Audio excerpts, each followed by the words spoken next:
ప్రశాంతత కోసం ఈ పాత కోటను కొన్నారు. కానీ ఇక్కడ ఏదో చచ్చిన వాసన వస్తోంది.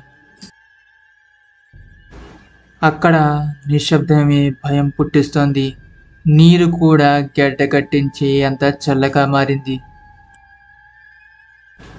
ఒక ముఖం లేని ఆకారం చీకటి నుండి వాళ్ళిద్దరిని గమనిస్తోంది. వాళ్ళు కోరుకున్న నిశ్శబ్దం ఇప్పుడు భయంకరమైన శబ్దంగా మారింది. బయటపడదామంటే ఆ టేకు తలుపు రాయిలా మారిపోయింది. అస్సలు కదలట్లేదు. అద్దంలో తన ప్రతిబింబమే తనను చూసి వింతగా నవ్వుతోంది. మెట్లు దిగుతున్న మార్కి తన ప్రతి అడుగు చావు వైపే దారితీస్తోంది. చీకటిలోంచి ఏదో పెద్ద చేతి ఉన్న ఆకారం సారాని లోపలికి రమ్మని పిలుస్తోంది.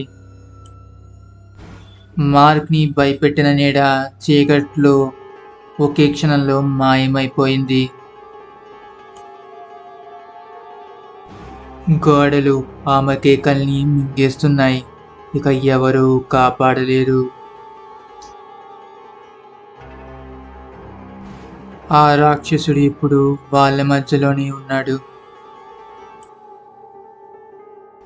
ఆ భయంకరమైన రాక్షస ఆకారం దూలాల మీద ఒక బుద్ధింకలా పాకసాగింది.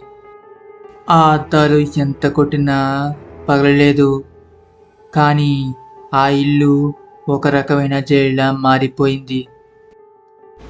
ఆ నల్లటి ఆకారం మీకేల్ కథం దుకాన్ బంద్ అని వెలుగు మొత్తం మాయం చేసింది. ఆ ఆకారం మార్క్ భుజంపై చల్లని చెయ్యి వేసింది.